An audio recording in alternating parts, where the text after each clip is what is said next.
Self-care, a perk that has caused a lot of controversy in the Dead by Daylight community, with some people saying that it's one of the worst perks in the game, saying that it causes harm within the team, and others saying that it's still useful even in today's meta. Self-care is still a very popular perk in today's meta, and this is across all different ranks. Even rank 1s and 2s are still bringing self-care. So today I'm going to be looking in depth of the perk, looking at the advantages, the disadvantages, the healing speeds, and of course my opinion on the perk. I want to make a disclaimer before I start that this is my opinion, so if you guys do have a different opinion, I would love to hear it down in the comments below. So with all that out of the way, let's see if it's worth taking self-care in 2020. So before looking into the stats of self-care, I wanted to look at the history of self-care and the reasons why it was so popular back then. Now back in 2016, the perk was extremely powerful as it provided an 80% healing speed without of course having the medkit. And of course this stacked with Will Make It back then, so it kind of created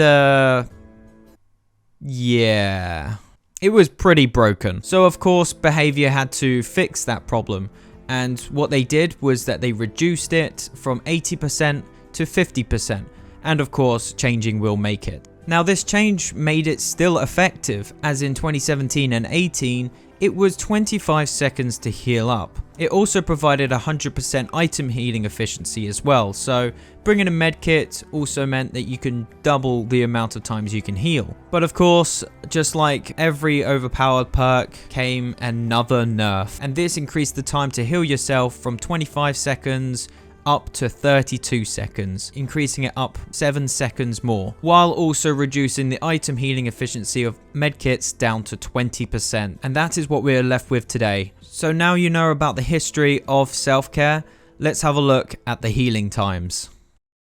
So there are a lot of perks out there for both survivor and killer that can make an effect in the speed of self-care. So for this experiment, I decided to look at Sloppy Butcher. Sloppy Butcher is a killer perk that is widely available across all killers, and it creates the mangled effect when a killer hits a survivor. And what the mangled effect does is that it will decrease the healing speed by 20%. Which means that if it takes 32 seconds to heal without Sloppy Butcher, that means it will take 40 seconds with Sloppy Butcher. Now this is one of the main arguments that people make that are against self-care, because there are a lot of killers out there with this type of perk. Not only can you fit Sloppy Butcher with every killer, but there are also killers out there that also have it for add-ons as well, such as the Huntress's axes, the Legion's pins, the Clown's bottles. Plenty of killers all have add-ons that could create the mangled effect. So it's not looking too good for self-care. Is there any other way of increasing the speed? Well, there are a few ways of increasing the speed of self-care, and that is to use the self-care build that I created, which involve botany knowledge, resilience, and spine chill. Now of course this did actually make a difference. However, in a realistic scenario, spine chill isn't going to go off 24/7, so we can safely say that it will take around 23 to 25 seconds to heal up with this perk build. So it kind of reverts back to the old 2017 self-care. However, you are using an entire build based around it to increase the speed. So whether you think it's worth it is up to you.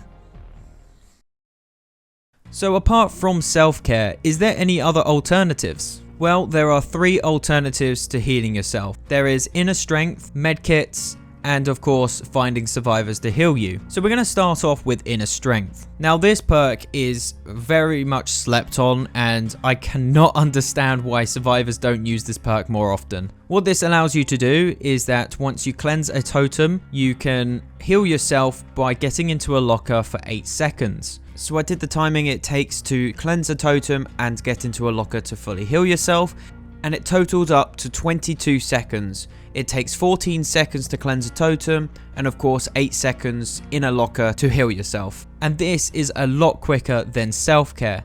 Not only that, but if they do bring Sloppy Butcher, then you can easily counteract it because the time does not change while being in the locker. So it will always be 8 seconds.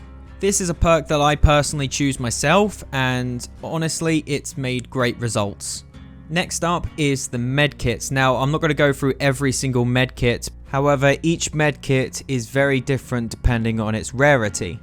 The best medkit is, however, the green medkit, and this provides a nearly 10 to 11 second healing speed, which is absolutely fantastic. However, the difference is that you can only use it once because it only has enough charges to heal yourself with. So it is advised to bring additional charges with this green medkit. This is also a nice way of brute forcing your way through Sloppy Butcher as well. Now lastly, we're going to be looking at is aura perks, and more specifically Bond. Now Bond allows you to see survivor auras within 36 meters, and so you can use this perk to find other survivors to heal you. Cooperation is a big deal in this game, and I feel that Bond is one of the strongest perks that survivors have, especially with solo queue players. The time to take to heal when a survivor is healing you is half the speed of self-care, so it will take 16 seconds to heal. So in summary, I feel as if you're not a very altruistic person, then I feel that bringing Bond or a medkit might help you out.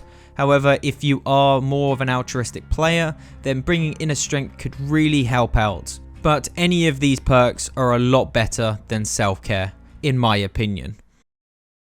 So looking at the advantages and disadvantages of self-care, I can safely say that it's a perk that is kind of no longer needed. I think that our alternatives are just so much better and a lot more efficient. However, I do understand why survivors are still bringing this perk even today. It's kind of like a safety net for a lot of survivors because they don't have to rely on other survivors to heal them, in which it is actually a bad thing because you're meant to cooperate. Even if you can't talk to each other, you can easily cooperate with Bond, with Kindred, pretty much anything with aura perks. You can use that information and you can work with that, which is why I feel that Bond is a very strong perk. I also feel that there is a lot of killers now these days that self-care has just become a lot less effective due to so many killers bringing the mangled effect. There is around half the killers with add-ons that can create this effect,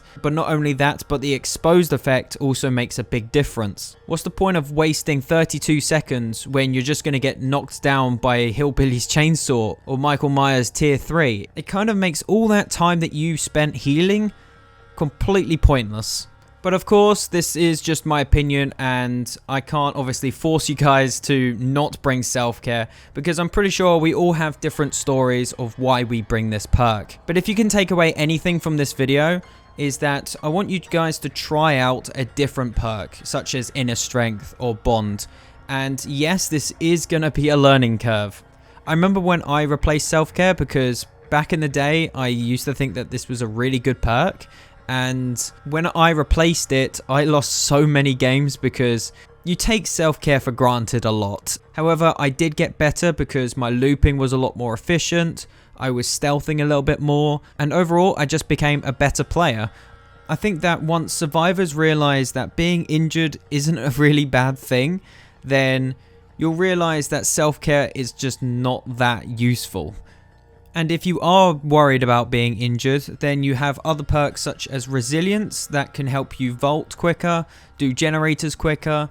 You've got Iron Will, which can completely negate all the audio that you make when you're injured, which is perfect for stealth players. And something I haven't really talked about in this video, which is Adrenaline, because if you know a generator is nearly done and you're finishing the last generator, there's no point in self-caring when you've just brought Adrenaline. There's so many wide varieties that you guys can choose except using self-care.